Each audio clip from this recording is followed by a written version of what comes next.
Blackbird Farm, June 21st, 2014. Agnes, Redwood Farm Supply, Gravenstein, California, 95472. No, don't you dare send someone to take my chickens. You told me not to give them to anyone. Well, I won't. I don't care if they're harder than regular chickens, and I don't care that I don't already know everything about how to take care of them. You sold them to Great Uncle Jim, and now I've inherited them, and you can't take them back. So don't even think about it. Sincerely, Sophie. P.S. Her name is Chameleon Yao.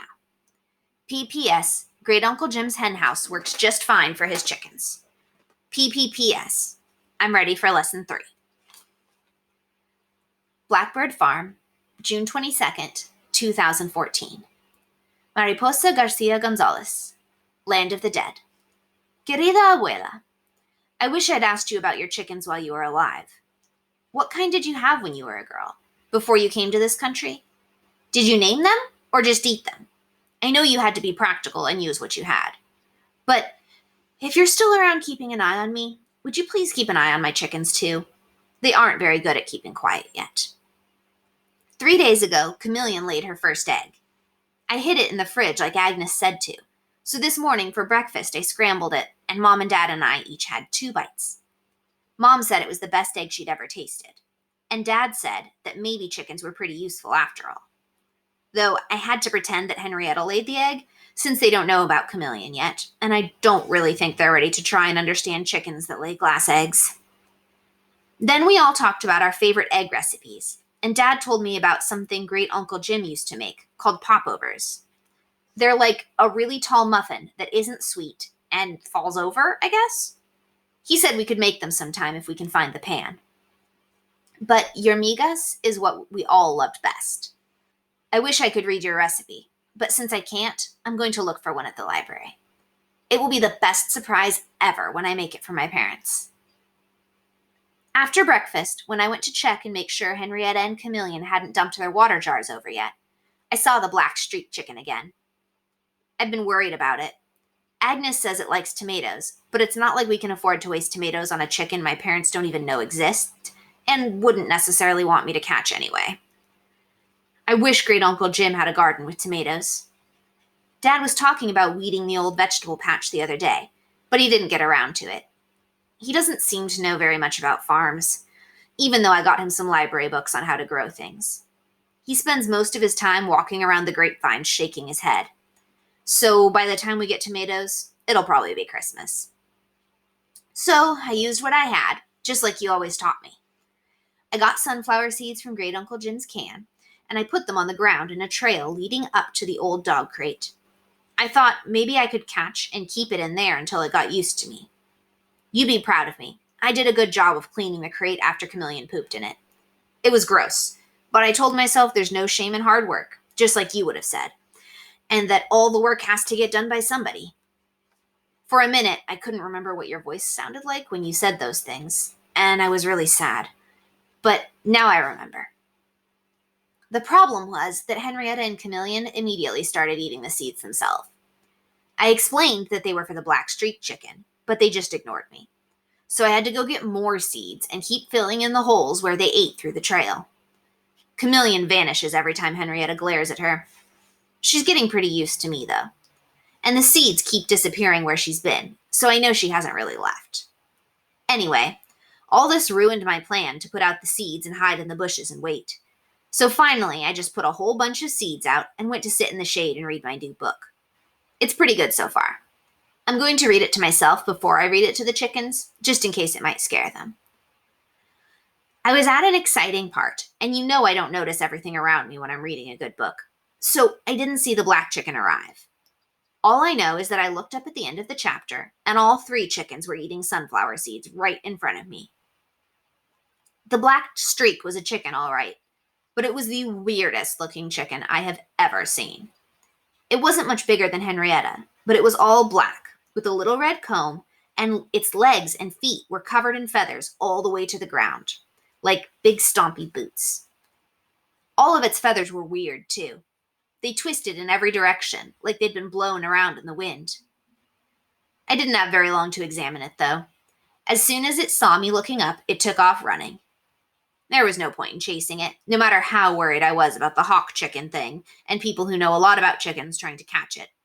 It's way faster than I am. So I just started reading again. The second time I saw it run out of the woods, screech to a halt, and start eating, it looked just like that roadrunner from the cartoons. I tried to pretend it wasn't there. It had a drink of water, and then it had some more sunflower seeds. Then it got too close to Henrietta, and she glared at it. It floated up a few inches off the ground, its feathery boots moving fast, just out of reach of the sunflower seeds. I wish I could tell Henrietta to put it in the crate, but she's not exactly a trained super chicken.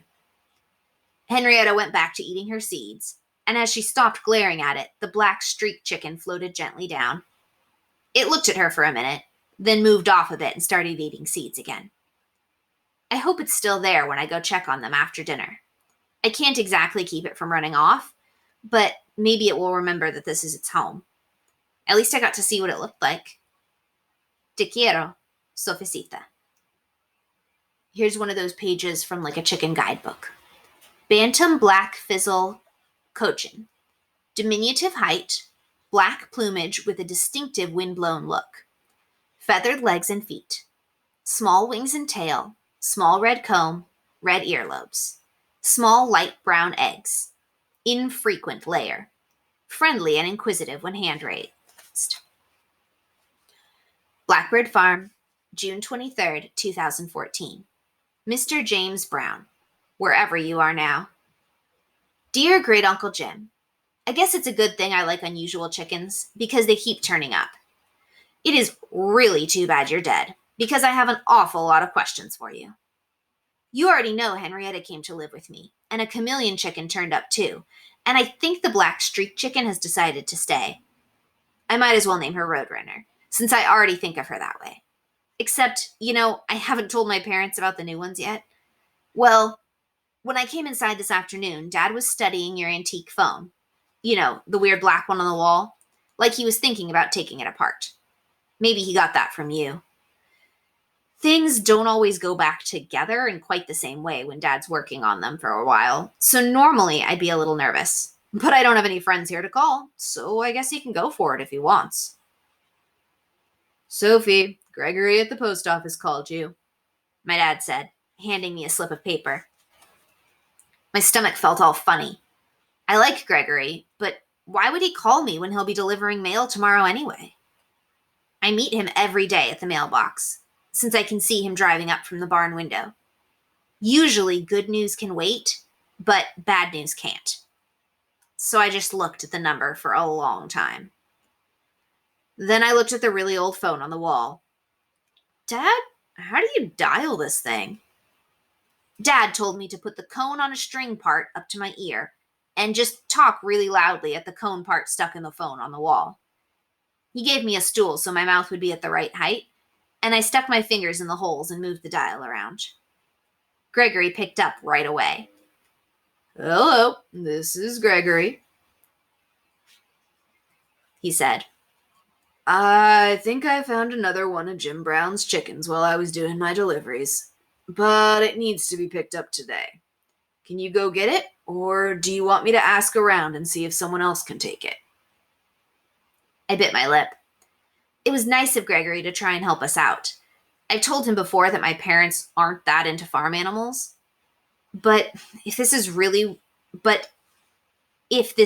was one of your special chickens, Agnes would expect me to make sure it was safe with the rest.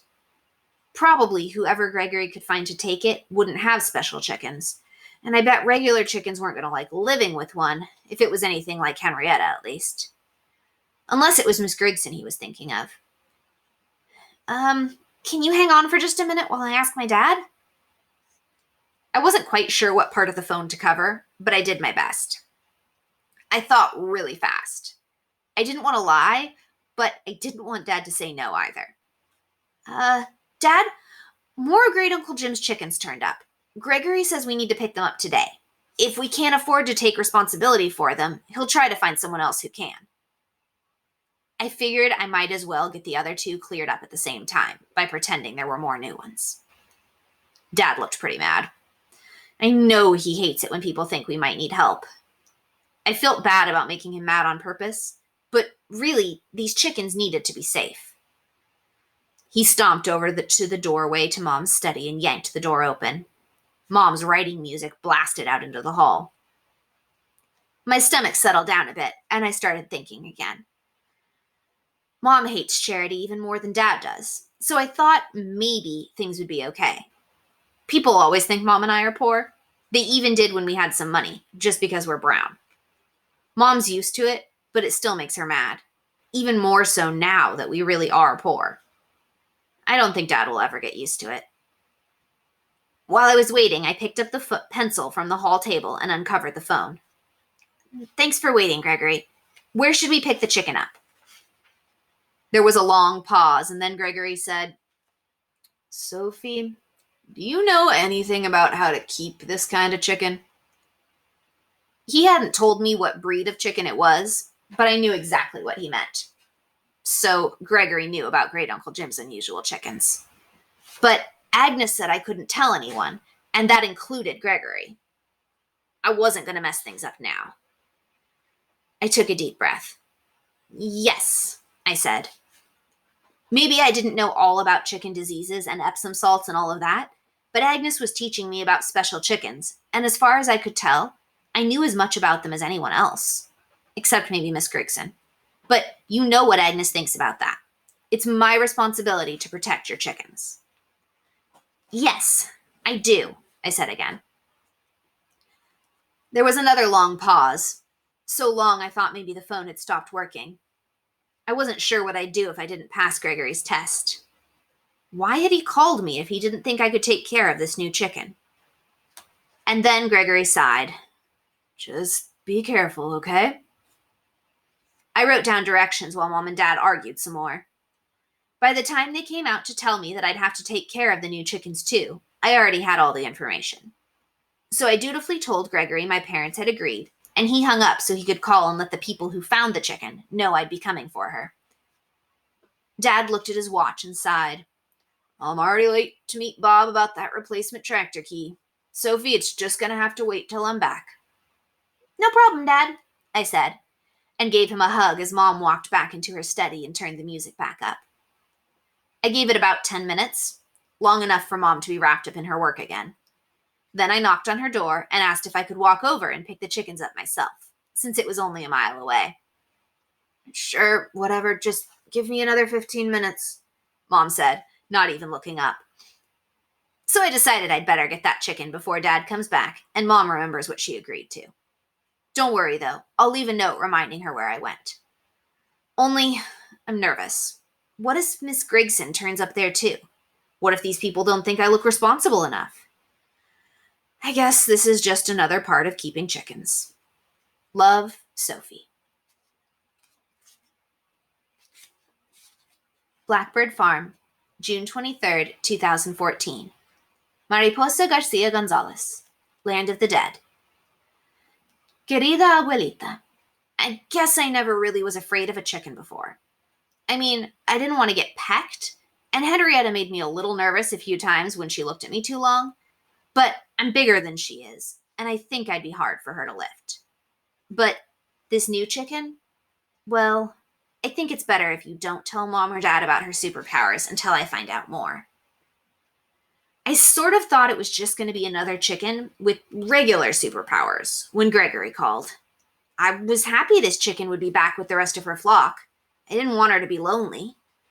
I thought I'd just walk over there with the dog crate and the old red wagon and bring her back, and everything would be as normal as it ever is around here. But not so much. When I got to the farm, a white dog came rushing out of the gate and barked and barked. But I hollered that I was here for the chicken, and I didn't open the gate, and finally a skinny blonde lady came out. She looked at me for a long time, and I got more nervous. You know, I'm pretty shy around people I don't know. It's like all my words get clogged up in my throat, even when it's important, and I know I have to say something. Gregory said you were coming, she said finally. She grabbed the dog's collar, opened the gate, and told me to go around the back of the barn. Then she dragged the dog inside. I was feeling a little shaky, the way you do when you're not sure if someone's mad at you, or why they'd be mad when you haven't even met them before. But things weren't going to get any better standing around in her yard. So I dragged that rattling old wagon around the back of the barn. There was a boy sitting there about my age. He was staring at a chicken coop across the yard, leaning his chin against his knees and looking scared and sad. Then he saw me and scowled, and I stopped feeling sorry for him. I'd never been the new kid before, but I figured it wasn't going to get any easier without practice. "I'm Sophie Brown," I said. "I'm here to pick up Great Uncle Jim's chicken. Thanks for taking care of her." He didn't move, just kept on scowling. "Gregory called to say I should come get her?" I said, carefully not scowling back, even though I wanted to. He looked at me. "You know she's weird," he said very quietly. "I know she's unusual," I snapped. Then I was horrified at what I'd said, but he didn't ask any questions, just nodded and got up and led me around the back of the coop. There were 2 small pens there, and both of them had big, bloody pieces of burlap inside. The burlap didn't cover all the blood and mess either. "Abuelita, I know a farm is a cycle of life and death, and I know where meat comes from, and I know that bad things happen to animals sometimes. But this was really horrible, with bits of bloody meat and bones and feathers all over." I looked at it, and then I grabbed the kid's arm and started yelling at him. "Why did you do that? What did she ever do to you?" His face got all crumpled, and he looked like he was going to cry. "Raccoon got Rocky this morning." It took a few seconds for the words to start making sense. When they did, I dropped his arm. "Who named her Rocky?" "Rocky's a rooster, not a hen. I raised him from a chick." He looked down at the blood in one of the pens. "Raccoon's over there." He pointed inside. I looked closer. There was a stone raccoon inside the chicken pen with a messy chicken leg in its paw. I stared at it. Who would want to carve such a horrible thing? My mom heard the noise and came running. Rocky was already dead, and the raccoon was like that, and Buffy's chicks were all staring up at it, so Mom grabbed the shovel and... I'm sorry. He looked away. I felt goosebumps run all over my skin. What about the hen? Buff Orpington, good layer, little shy, 1 extra point on the comb, but still show-worthy, he said. I was gonna show her this year. She's the only hen I have. We call her Buffy, he said automatically, and then his face got unhappy. She wasn't in with her chicks. Mom found her under the blueberries. She never did anything like whatever they did. But Mom shut her in the crate and told Gregory she had to go. Well, I could understand why if her chicks did that. But she was my responsibility now, so I squared my shoulders. Okay, can I borrow the crate? You can have mine until I can bring it back. The kid looked at me then, like he was kind of impressed. Sure, he said. He led me over to a dog crate that was covered with more burlap. At least this wasn't bloody. I grabbed my crate out of the wagon and put it down, and the kid put the burlap-covered crate in the wagon. The chicken inside squawked, so I guess she was all right. Does she have water and food? I asked. The boy shrugged. Mom wouldn't let me open it, he said. Well, she has to have water at least, I said stubbornly. I know chickens can die fast without water. Give it to me and I'll do it. So he gave me an old yogurt container full of water, and I opened the crate door without lifting the burlap, stuck the water inside, and shut the door again as fast as I could. The boy watched all this in silence. Then he looked at me and said, I'm Chris. See you around sometime. Then he went inside before I thought of anything else to say. Now, I know you would never approve of messing with someone else's property, but Abuelita, that raccoon statue was so horrible. And it was pretty clear that the boy wanted nothing to do with it. And also, maybe this is selfish of me, But I didn't want people to come after this new chicken with pitchforks like they did with Frankenstein. I'm pretty sure it wasn't her fault, whatever it is that happened. So I pushed the statue into their pond. I'm sure they could get it out again if they really wanted to, but it was heavy and horrible, and I can't think of why they'd want it. Don't worry, I wore my gloves just in case. And I don't think I messed up the ground too bad pushing it. It was too heavy to lift. That chicken sure was noisy, though. I don't think she liked the wagon. But we made it home. I put her crate in the barn and stuck some food inside, but I latched her door closed again. I don't know what to do. I don't want her to turn the other chickens to stone, or me, or my parents. But I can't leave her in there forever. I hope that Agnes writes back soon. Te quiero, Sofisita. P.S. I wish I'd told that boy I was sorry about his rooster and his chicks. I feel bad about that. P.P.S. How did Gregory know the chicken was Great Uncle Jim's? Why am I not supposed to tell anyone if everyone here already knows about them? Does Gregory know that Chris knows too? Blackbird Farm, June 23rd, 2014. Agnes, Redwood Farm Supply, Gravenstein, California, 95472. Dear Agnes, sorry to bother you, but I really need to know about Great Uncle Jim's Buff Orpington hen. There's a nasty stone raccoon statue at Chris Smith's farm now, and I don't have a good feeling about it. Should I ask Gregory to give this one to someone else after all? Sincerely, Sophie. P.S. Miss Smith killed all of the Orpington's chicks. I'm sorry. P.P.S. I put the statue in the pond. P.P.P.S. Please don't say I have to kill the hen. P.P.P.P.S. Why do you sell chickens like that? It's dangerous. Someone could get hurt. Redwood Farm. Dear Sophie, Buff Orpington equals cockatrice hatcher, not cockatrice herself. Shouldn't turn anyone to own. Might glare a lot. ... Do not ever keep it with any rooster, especially not Sue's ... comma, period, ... Collect eggs every single day and refrigerate for next 30 days. Safe to eat after 3 days in a fridge. Might contain sand, semicolon. Watch your teeth. Very important to do not give that chicken to anyone else. ... Obviously, ...